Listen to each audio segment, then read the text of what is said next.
Hey, this is the Kubeflow Notebooks meeting for the 21st of August, 2025. We always like to just quickly, if you're new here, introduce what Notebooks 2.0 is, which is a rewrite of Kubeflow Notebooks. It's very different, but it's much better. It's going to be a lot more pluggable, extendable. It's going to be easier to build platforms around. It's a full rewrite. Its main goals can be outlined in it. You can read them in the design doc. The work is happening in the Kubeflow Notebooks repo under the Notebooks V2 branch. If you want to get involved, you're obviously in the right place if you're watching this or hearing me speak. So it's probably let's connect on the Kubeflow Notebooks channel if you're experienced and an experienced developer of any kind. That's relevant, obviously. Okay, roadmap. That's just we'll be working on that more later. But the tracking board. Have we had any updates here, or do we want to come back to that, Andy? I think we should always start with just I don't know, something here, but I'm not. This is Yeah, kind of I the first got time. so this is I'm dragging feet here. I just have to rip through and start getting epics created. It's on my to-do. I was just on PTO for a couple days, so I'm off tomorrow too on PTO, but next week before this call, I have to get this in there. I have most of the epics and like user stories written up. I just need to start grinding through this stuff. So by this time next week, I know I said that last week as well, but I really mean it this time. We'll start to have the full plan in there, at least at the epic level. And then obviously, as we prioritize those, getting deeper into features and issues to work. Obviously, the hopeful goal is that epics are owned by the people who we expect to own them, or by I don't know. Yeah, we'll see. But cool. I see some of it created in the last 21 minutes, so that's interesting. Okay. Add yourself to notebooks adopters or the overall adopters if you're that. Is there anyone new in the chat who wants to talk? We've got less people than usual today. I imagine there's probably people busy, but if anyone wants to say hi, if that's new, feel free. If not, I would just, yeah, I think probably we don't need to go into this too much, but I just wanted to highlight that I was talking with a lot of very big people who use many GPUs, and a lot of them use Slurm right now. A lot of them want to use Kubernetes or do use Kubernetes, but struggle to use it in this specific capacity that we're trying to improve, which is interactive environments. You know, Slurm clusters give you the ability to run an srun and get an interactive session across 100 nodes really quickly with a consistent environment. The problem that this person or group was facing was around resource utilization, and I think this is something that we do need to focus on enabling in our tool, which is we already have some culling features that we're planning for Notebooks v2 to allow the admin to automatically detect and notify users when they're not using their notebooks and pause them. That is something that I think we need to think about more, because there is a common pattern in supercomputers where you see users, if you put a restriction of you must be using the thing I've given you, then they do fake work. They put burns on stuff, and obviously detecting that is almost impossible. So I think the question we need to answer is not how to get into a cat and give users or the admin users of the product that we're making tools to be in a cat and mouse game with their users. I don't think that's what we should be doing. We should instead be trying to understand how can we meet what the user is actually wanting when they're doing this. So a common example would be they want a consistent environment with data that's already downloaded because they're training a model or they're evaluating a model. And that might be why they're leaving things running overnight when they shouldn't be, and also there's the question of whether it's even worth the time to spawn up and down, mainly because there has to be another workload that could use that resource if the notebook wasn't running, right? And or to say both run concurrently, when I effectively submit a job that could be preempted partially, you know what I mean? Things like that, how to co-locate the jobs is anyway. And then the last part is we need to SSH ability into the pods. That's the second part. And then there was one other one as well, which is that we need the ability to spawn multi-node environments. Of course, yeah. Just for clarity and where your head's at here, Matthew, completely agree with everything you're saying. Do you view this as kind of this MVP GA thing we're talking about, or this is a fast follow? Is this a must-have in your mind? Can you just speak to the relative priority? So for the SSH, that's to be determined based off how complex we determine it to be. obviously it's a great feature to have. I think it's hard to compete with Slurm without it. Multi-node, definitely not initially, but absolutely critical for next versions. The culling is critical though. That's a feature that already exists, but needs to be improved. But we also don't want to encourage users to end up in an arms race with their users, with their actual end users. And so thinking about understanding the user journey, and this is where I'm bringing up some of the people here, right? Which is like, what is when you talk to a user that is holding on to resource, figure out why. Person, Kyle, do you want to say something? Yeah, I was just, you can finish your thoughts. Sorry, I didn't mean to interrupt you. Yeah, that was all I'm saying. So like, these are just things that I think we should invest time as a community into, not just developing, of course, but finding better solutions for that we can solve more easily, because our workloads run on Kubernetes and can more easily co-live with other workloads and things like that. And we're container-based by nature. And so, yeah, any more thoughts before we move on? Yeah, I just wanted to say we've been doing some research. I'm a UX designer at Red Hat, and we've been doing some research kind of in this area ourselves with our customers and things from the past. And what you're saying with the culling and what users are doing is really interesting. We're hoping to be able to share some of that research with this community. We're not quite ready yet, and I will not be here next Thursday, so I don't know if we can do that next Thursday, but I think that's really helpful and useful information for us as we're trying to work on designs for this too. And that's cool. Thanks. I mean, this is exactly the sort of people who need to do the research, obviously, and we can work together in other ways. But then there's one other thing, which is that obviously a thing that users want to do and do on Slurm clusters is they want to spawn multiple nodes that are networked together with an MPI fabric.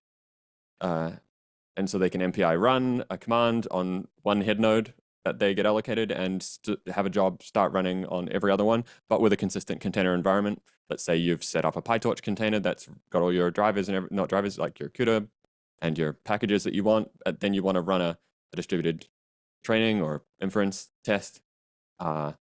Usually you would, if you're not using Slurm directly, invoke that with an MPI run, which we can pre-configure like we already do for MPI operator, but that's not in an interactive environment. That's a job, obviously. So these are things that doesn't need to be in the first release, but yeah, like and maybe some changes need to happen to Kubernetes itself to make this easier, but I think we can work around a lot of them in the short term. So I think those are just three things that are like, we can do things that make lives better for users that mean that Kubernetes can be the default scheduler as Slurm kind of stops being needed. Anyway, let's move on so we don't take any more time. Anyone else got anything here before we move on to dashboard? Okay. So do we know what's happening when the dashboard? I saw that there was some stuff happening in the repo, but I haven't been following it too closely. There was a very, very big PR that I had Yehudit, one of the Red Hat developers, open. 115, I think, somewhere, something about image paths. Yes, CI. I posted a question on Slack, Matthew. I tagged you and Julius and Kimonis. I think a lot of my review comments I'll need to clean up. There is some, anyways, I can follow up with this later.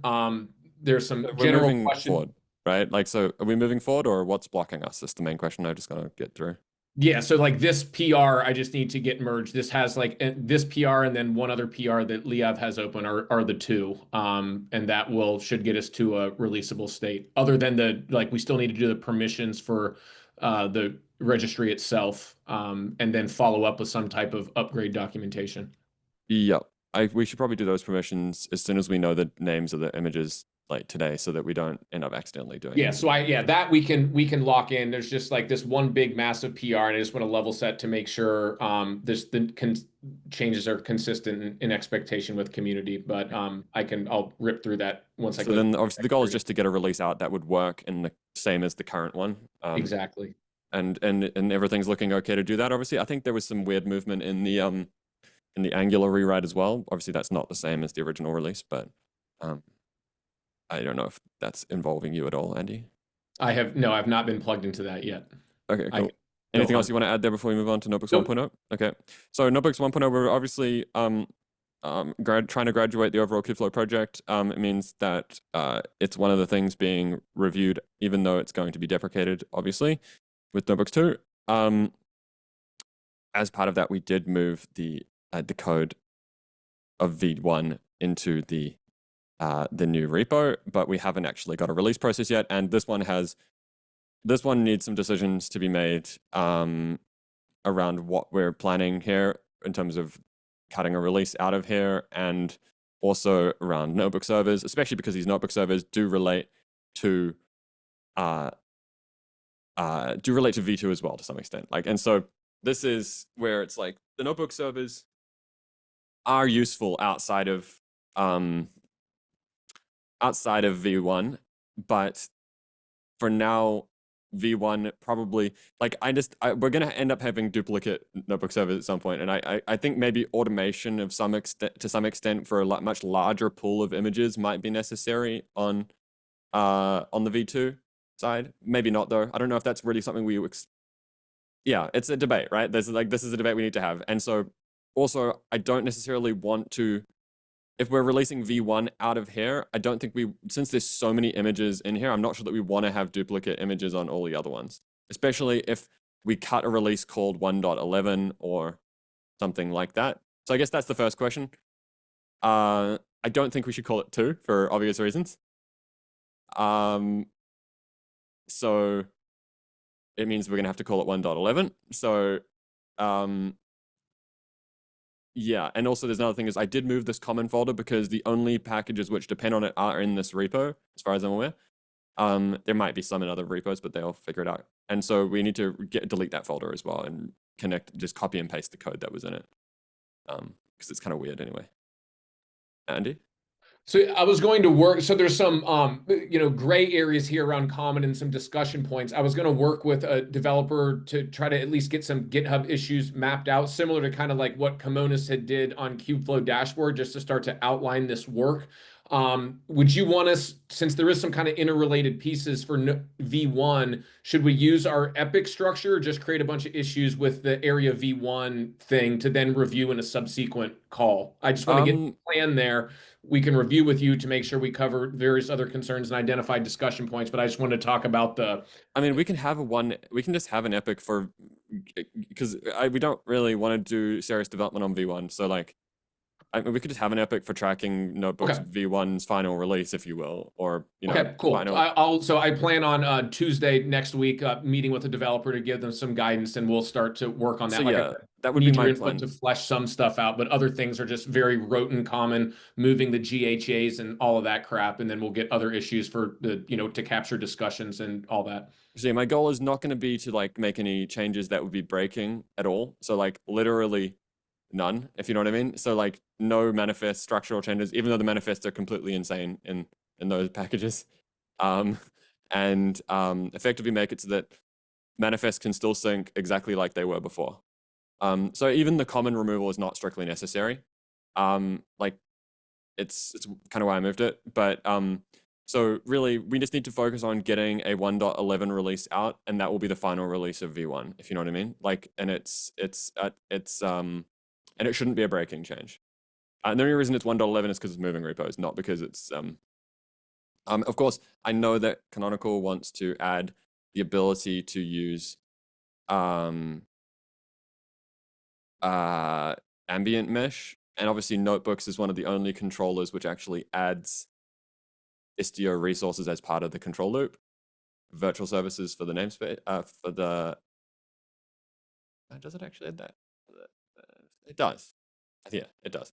For the notebooks, access them over the mesh. So,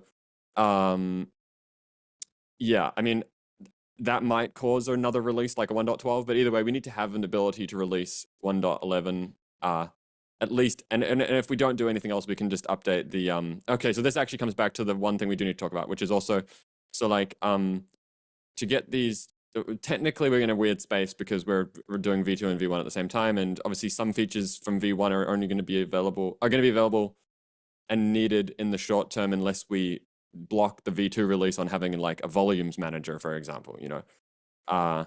So that's something we need to think about. But the SSF badge thing we talked about, to be able to certify, we need to be able to certify, which is a self-certification, but it needs to be truthful, that we are, you know, at a passing level, so that technically it's a tick box in a review list that no one's really going to look at. But we do need to, if we are saying to people use V1 until X date, we do need to actually make sure that there's either mitigations in place or evaluate the seriousness of things. Now that it's in this repo, we should be able to set up Trivy scanning automatically on that branch, in addition to obviously license scanning with Fossa. And obviously we get Dependabot and other things, but Dependabot probably not going to work that well in this context.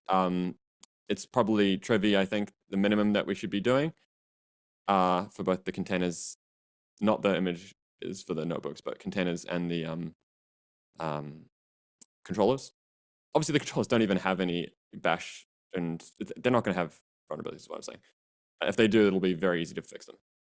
But for the UI ones, they will have problems. Like this is where anyway. So I think this is something we're going to do common across dashboard and notebooks anyway. So setting up Trivy scanning, that can be done such that the security tab becomes available. So effectively, the security tab should be filterable by, let me just check to nothing super sensitive appears when I do this. Code scanning. Yeah, so effectively you can set up code scanning. You can set up code scanning. That was weird. Adding tools. And the way you do that obviously is adding GitHub CI things. That's how this is done. And we need to add Trivy, which is something that we're using on all the other repos. And so by doing that, we need to create GitHub actions for that. And we might want to have different ones for different branches. I don't know. But then the goal is to upload them to the security tab so that they come in here. Then we can actually triage them and say, hey, that actually isn't a legitimate issue because we aren't using that package in a way that isn't that, like, because our goal is to make sure that we can say truthfully that we have the one that we say we must do is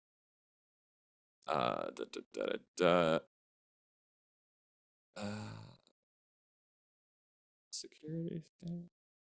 So yeah, no, again, technically publicly, this won't be public, but it's kind of public in some sense. That severity of of medium or higher have to be can't be unpatched. Of course, medium or higher is not just what the auto code bot says. Medium is a calculation based off the CVE indexes, which says, you know, lateral movement, how many chains, how complex is the attack, how exploitable is it, what's the actual impact of the attack. So these things are dependent on the project. So I expect that the vast majority of these, like for example, it's possible that it's not possible to get a medium or higher error or issue out of the UI in notebooks if we say that the users are inherently trusted in some way, right? So because they're already running arbitrary code. So like it's maybe with privilege escalation being the only one, and that's more of a controller thing, notebooks dashboard thing anyway. So these are, so it's not actually related to this. So I just wanted to highlight that our goal should be to get this to here so that we're not, and if we end up blocked by something, like we do think that there's a serious security issue in V1 that we actually can't patch for some reason. That's something that we need to discuss with everyone privately. But so that's something we should be working towards. Anything else you want to add here for V1 before we move on so we can get to V2? What's the next steps here to unblock us, I think? Yeah, so I got I did get added as a member of Fossa CNCF, just got that verified this morning. So I was just going to start a thread with Andre on, I think next step is we have to get this Trivy stuff wired and then just start to review. So the Fossa, so there's one thing we need to do for Fossa either way, which is I think the bot for Fossa is not currently, yeah, I'm interested if, no, it's not. How do you spell Fossa? I always get it wrong. F-O-S-S-A. Yeah. We currently it won't block PRs when it should.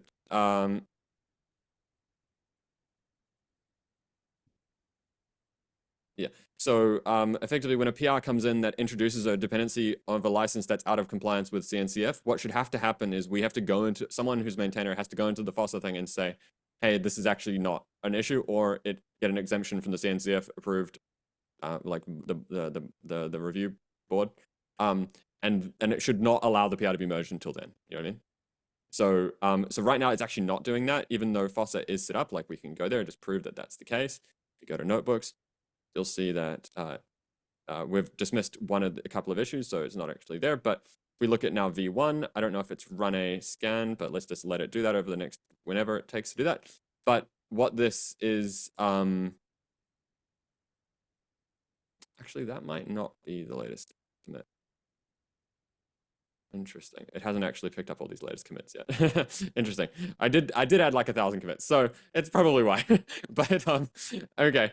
Anyway, so the point is, what should happen is whenever you make a PR into the relevant branch, it should block your code until then we can make it shoot some more selectively block based on the policies here, saying this is currently all issues, you know, other things. But right now it's not blocking it, so clearly something's wrong. So we need to set that up. That's probably an Andre thing, because I think he needs to admin to do that. Other than that, though, code scanning, next step after that. Then after that, we need to get a release. So I think we should probably move this one to here, which is release 1.11 of notebooks v1 out of Kubeflow notebooks repo. Okay, we just need to keep track on that. The first steps are, I guess, just evaluating what's currently going on, I guess, right? I guess making GitHub actions. Actually, step one is that. One is right, yeah, and we'll start to get an epic put together next week with like I said, one of the Red Hat developers based out of Israel to handle some of these like obvious known steps that have to happen. To GitHub, we still should run tests for release. Yes. Release actions for release migrated 3. What's the other one? Start pushing main,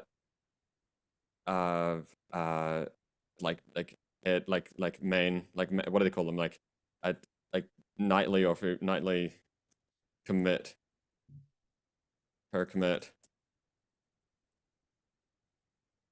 What Docker tags.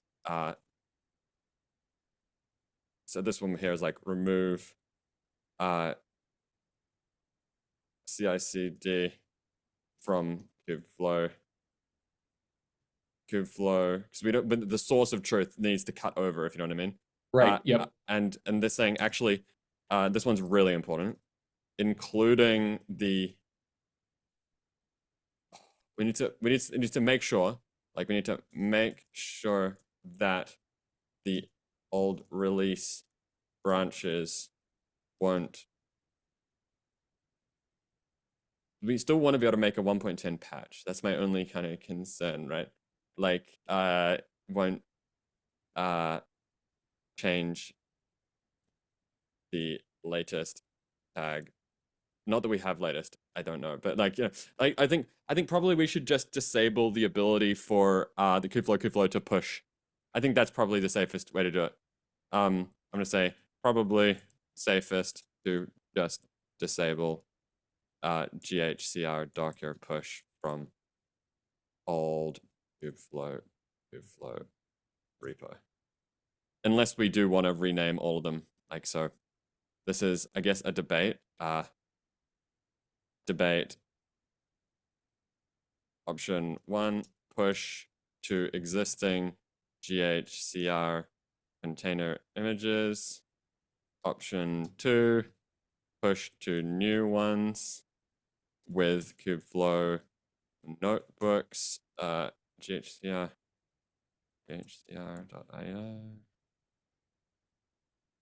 Container images.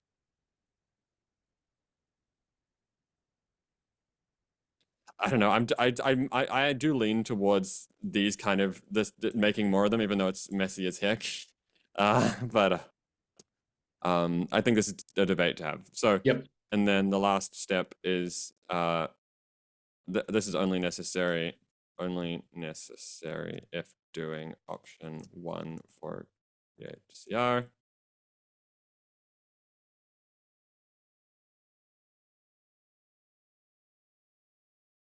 Remove code notebooks v1 code from Kubeflow. And then the last one, we probably need to do this actually before this. Wow.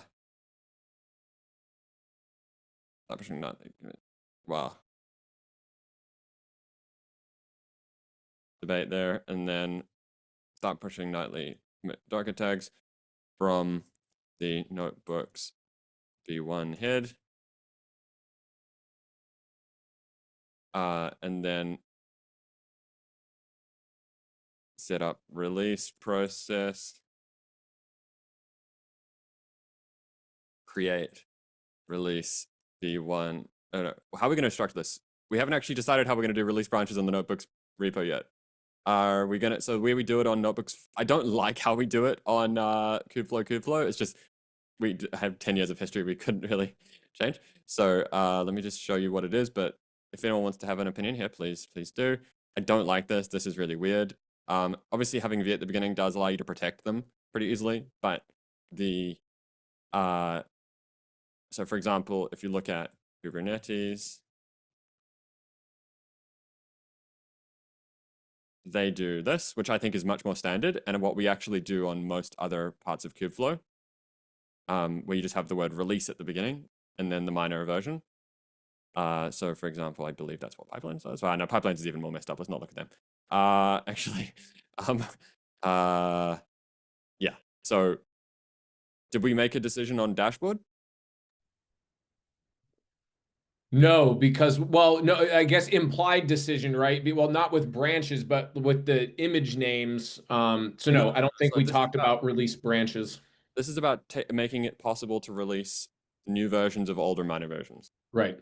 Like, so we never cut a version, we never release out of main, is what I'm trying to say. So we only make a release out of, so that you have multiple supported versions at the same time. So I think we should just use release, but let's just do that. X.Y branch ensure release CI/CD is working with that, and cut an alpha release from it. Okay, and then the last one is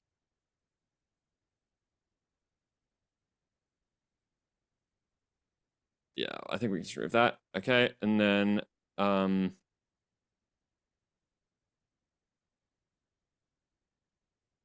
if we did option 1 using existing DHCR, we need to be careful to not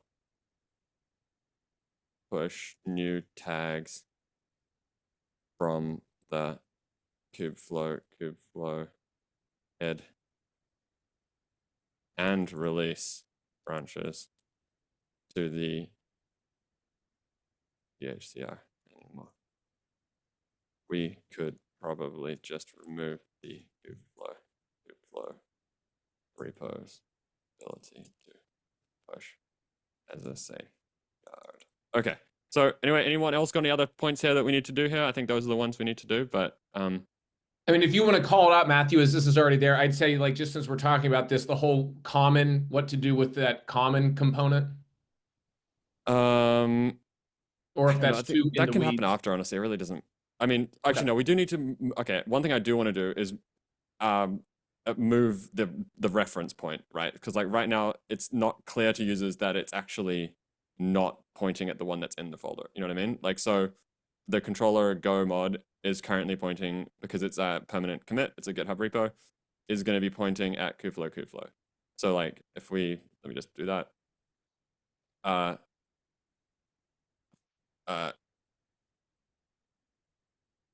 Not debate, like, just like, I'll put it as a code change somewhere here, maybe like, it can be anywhere really. Right. I'll put code changes before 1.11. Let's say remove, or it's like deal with common go folder, update go mod. I'm just going to link these two. Okay, and then I think the other, I think Tensor, who knows? I'll just link both of them. Yeah, there's a couple of others. So okay, cool. Let's move on. Anyone else got anything they want to do? Yeah.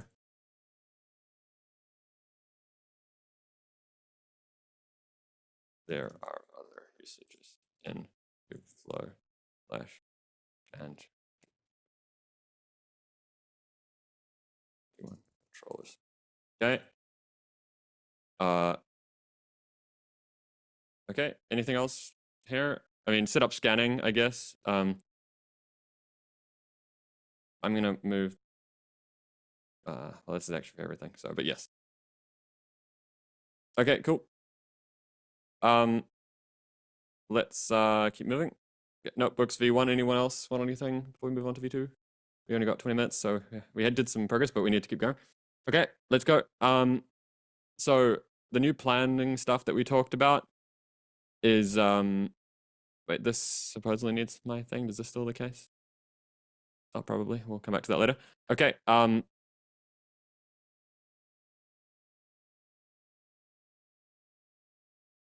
Okay. So in terms of the planning, right? So I think probably we should just do a stand-up. But let's, unless there's something specific for Notebooks V2 that's blocking the overall community, anyone feel free to say something. Obviously, other than the migration to the new Epic planning, which we really need to do so that we can keep track of what everyone's doing. If not, we'll just do a stand-up and we'll figure out what's blocking everyone. Okay, so who has items that they've been working on in Notebooks V2 or other notebooks related things like Dashboard or Notebooks V1 that they want to say what they've been working on and what they're, if they're blocked by anything, and what you plan to do over the next few weeks? Anyone want to go first? Feel free to add your name if you've been working down here. Oh yeah, I'll jump in. It's been a lot of kind of just notebooks V1 dashboard random stuff, making progress on it. You know, like I said, I need to get this project view epic plan laid out. I guess the one thing blocked, and we can define this more, Matthew, is then as we start to think about what comes next, right? What's the right next series of tasks to really deep dive, outline, and start to solicit help from community members on in V2 feature-wise in notebooks V2. Yeah, I mean, it's the logistical question as well, of like, do we have enough resources? If not, do we need to bring more people in from end users, and other things like that? But once we've got all the tasks laid out and we've got a plan, we can evaluate, do we have enough resource to actually do it, you know? Because also getting people onboarded to the controller, I don't think it's going to be difficult to actually get resource once we can. Getting the end-to-end deployment, I think, is the thing that is the de-risking for most people to contribute. Like, as soon as they can see it working end-to-end, even if it's with Istio, even if it's a hard dependency on Istio, I think that is definitely the next milestone. You know what I mean? I think obviously we have that discussion up here. Like, that was, I mean, we need to clean it up to make it more obvious, but so like, it'll be much easier to convince, you know, Apple or everyone else to be like, hey, any other big Kubernetes users who would need something like this to exist, to be like, hey, you should actually consider replacing your notebooks system with this when it's released. And so we would like to involve you now, and here's a proof of concept. And I think people will be really excited. And also vendors as well of other similar Kubernetes-based notebook tools. So especially if we start showing, like, what we've built here is like what we're trying to build here is a foundation that is very extendable and pluggable, and we will be able to move quite quickly based off the good foundation we built. That's what I'm hopeful. Anyone want anything else that people think is like a critical like milestone other than deployment or before that? Obviously, people will have their own tasks. Okay. let's keep going down. Anything else that's blocking you? So what is blocking you right now? I guess I'm probably blocking you in some capacities. Andy? Yeah, but we have, like I said, I think getting manifest stuff merged is important, and then linchpin on workspace update, API, so we can unlock some of the redirect stuff. And I think you've already mentioned, I think culling is a central thing we want, but none of this is like blocking on goals, but these are kind of like the big items we want to Well, the only one blocking on deployment is the manifest, obviously. Yes, Clearly. Yep. Yeah, and also the dashboard releasing is probably blocking on that too. So, because I don't want it to connect to the old dashboard stuff, that's silly. So, cool. And so you're planning to do the things we talked about, which was getting them, continue working on the migration of notebooks and dashboard. For V1, obviously, only the dashboard directly connects, but it's still important. Well, there's a chance that this is important too if we choose to use any of the old V1 stuff as part of V2 in the short term. I don't think we will, but if we do. Yep. Okay, anyone else? Anything you need from anyone else before we move on to someone else? Okay, cool. I'll just go from the top here. So, Paulo? Hello. I've been working on some PR reviews right now. So right now there is one big one from Guilherme adding environment configuration files for frontend. I'll review today. And also discussing with Andy and Kyle the best way to add labels and annotations to the workspace creation UI.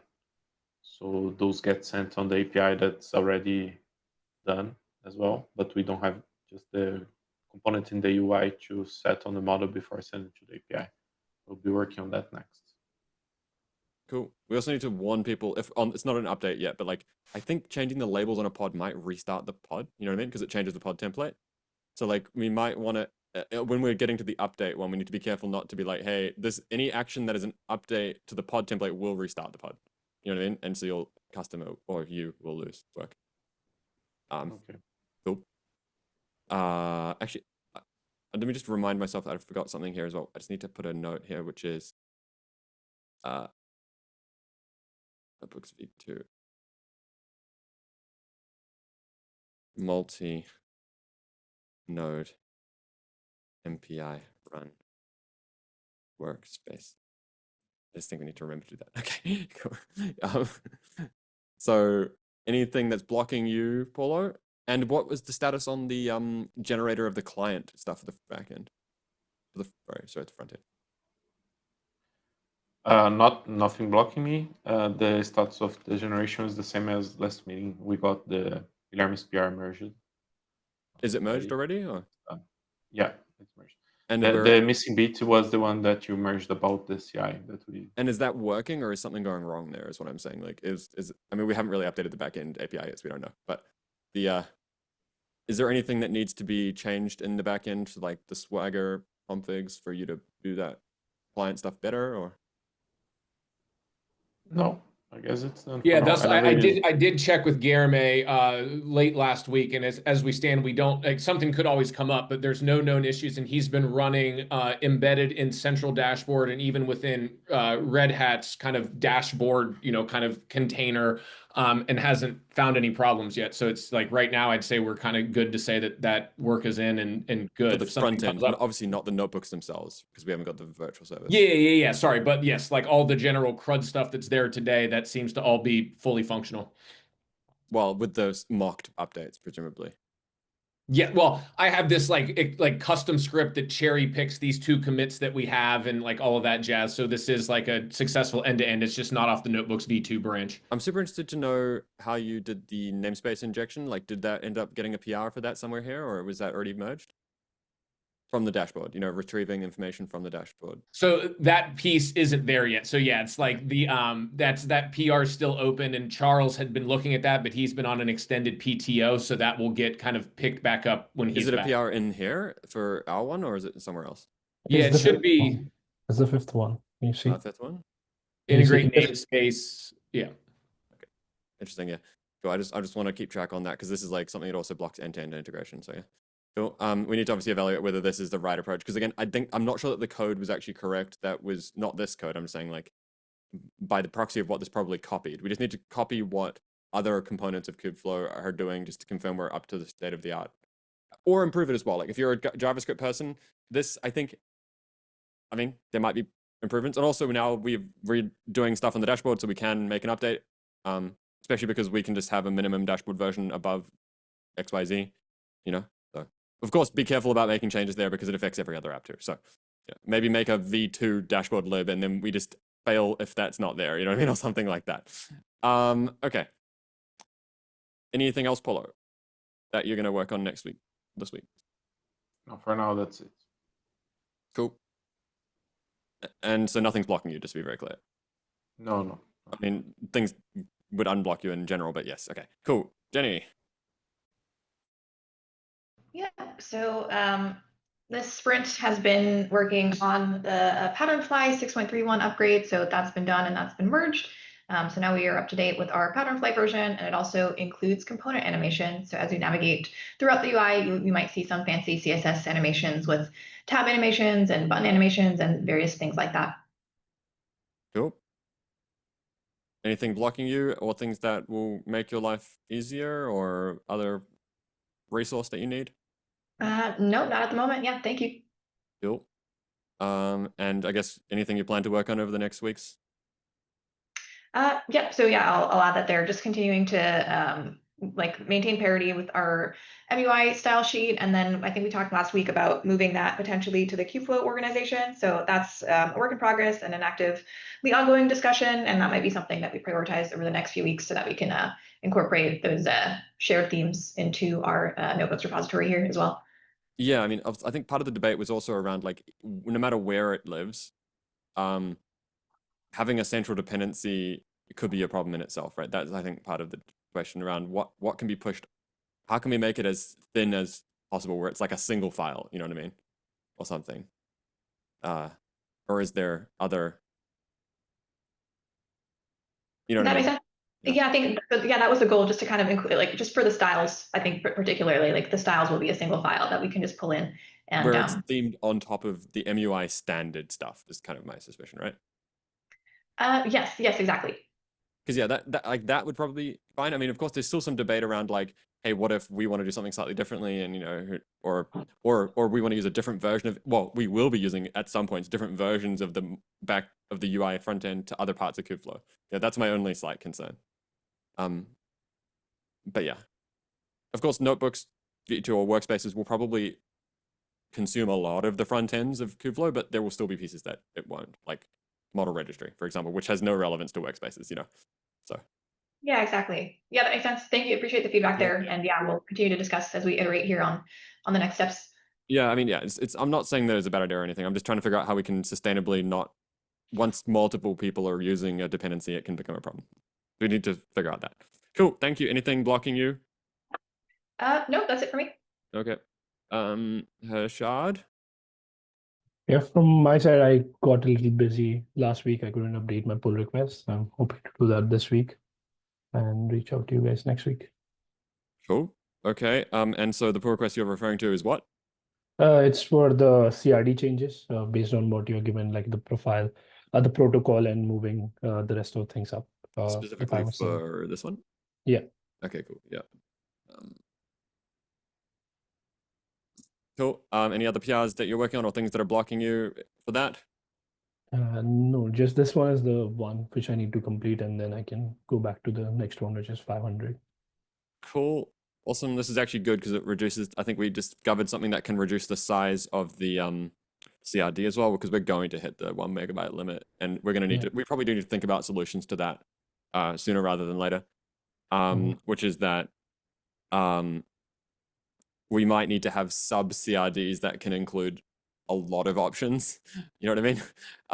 Or because you get 1.25 megabytes in etcd usually, right? Yeah, and I think at some point of time we were thinking to like think about the resources and stuff like that, right? Which yeah, are the there. danger, I think we always were like a bit worried about doing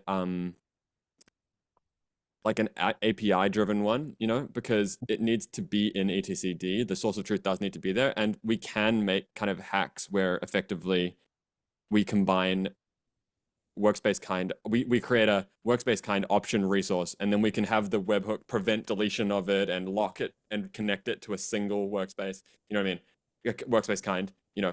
And so it's possible to protect that there, but like, so because I just know that people are going to be like, hey, I want to have 10,000 options of my images, you know what I mean, or something like that, or Right. and it will grow over time, right? And so, the question of how to sustainably make that work, or just hard limit and be like very clear that you shouldn't do that, or maybe making regex patterned ones or something like that, like rather than effectively having one element of the values be able to actually explode into multiple options in some way, like that, like if it's a consistent pattern, like, oh, each version of this changes only one thing, or I don't know, it's hard to know what the best solution is there. I just know we're going to start hitting the megabyte limit.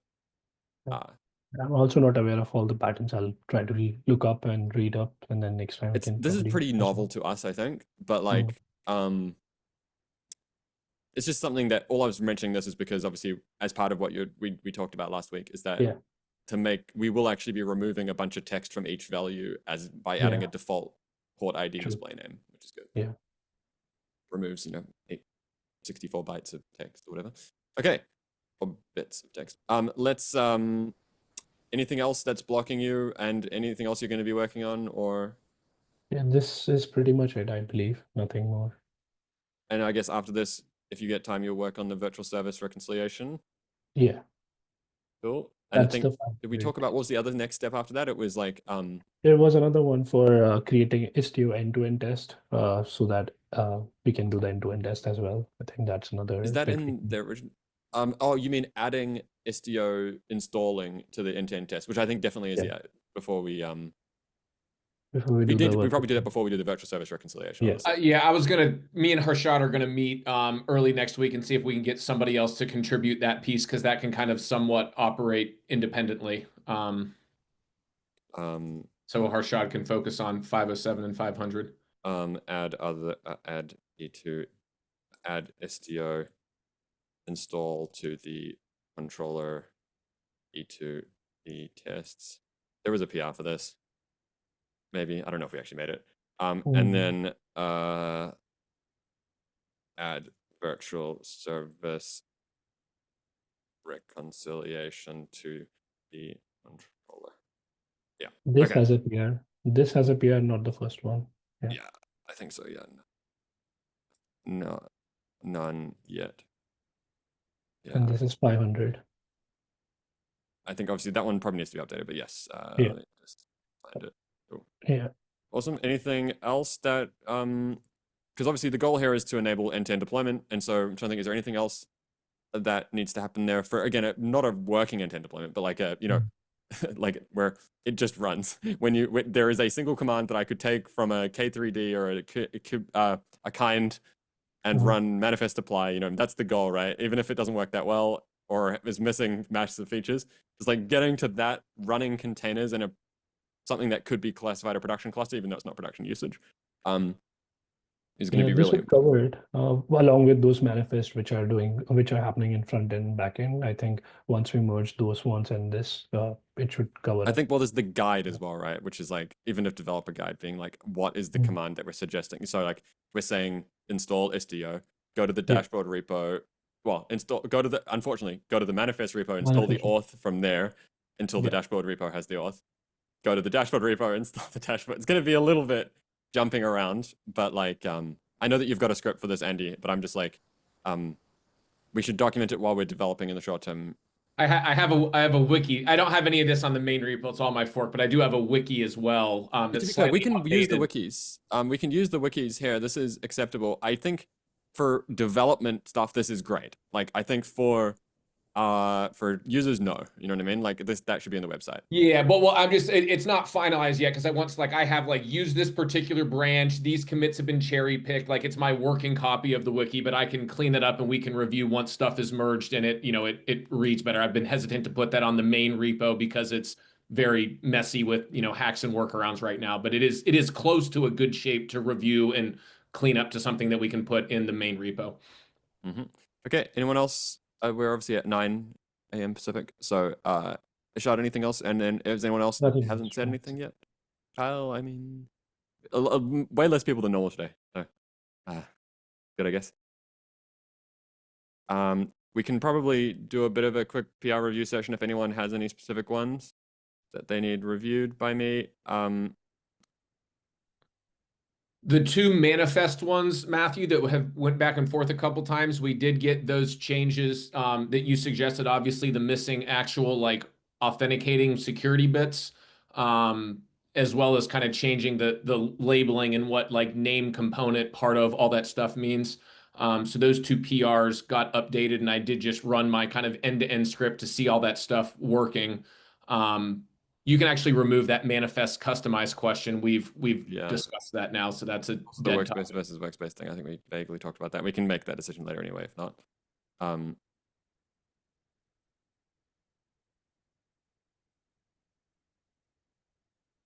Yeah, I think I don't know if we ended up talking about this in an issue somewhere, or categorizing what we actually said.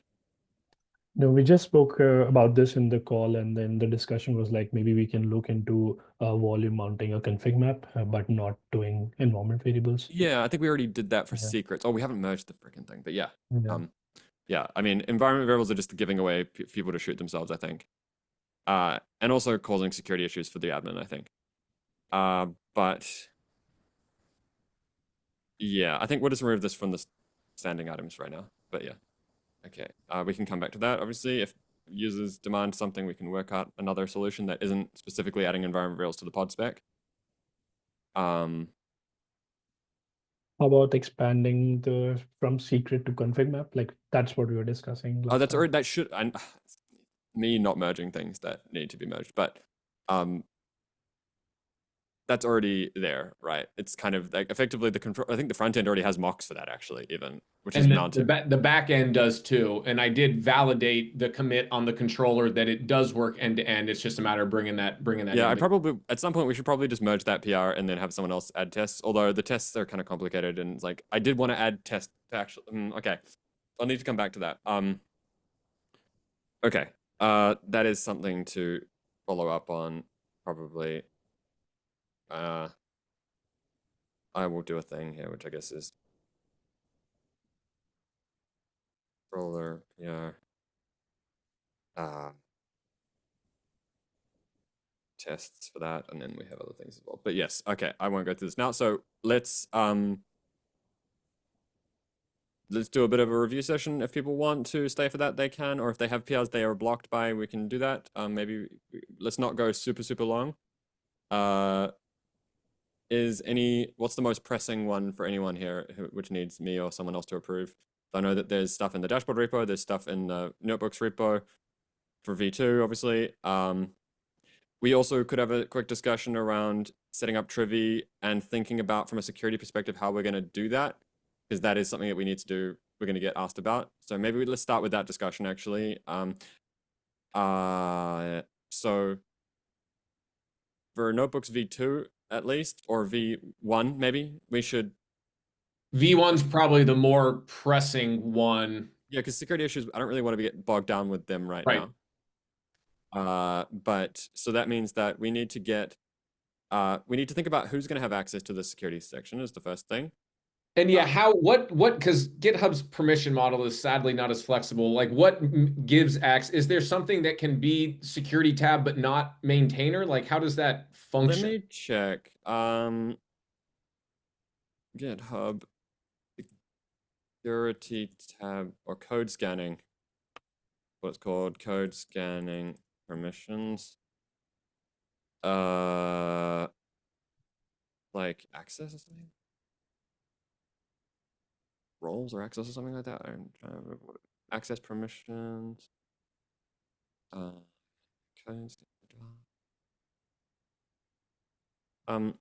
might just stop the recording for now, so we don't have to keep everyone on this. But yes, I don't know if you need to do a code review on the recording, so but we'll figure this out.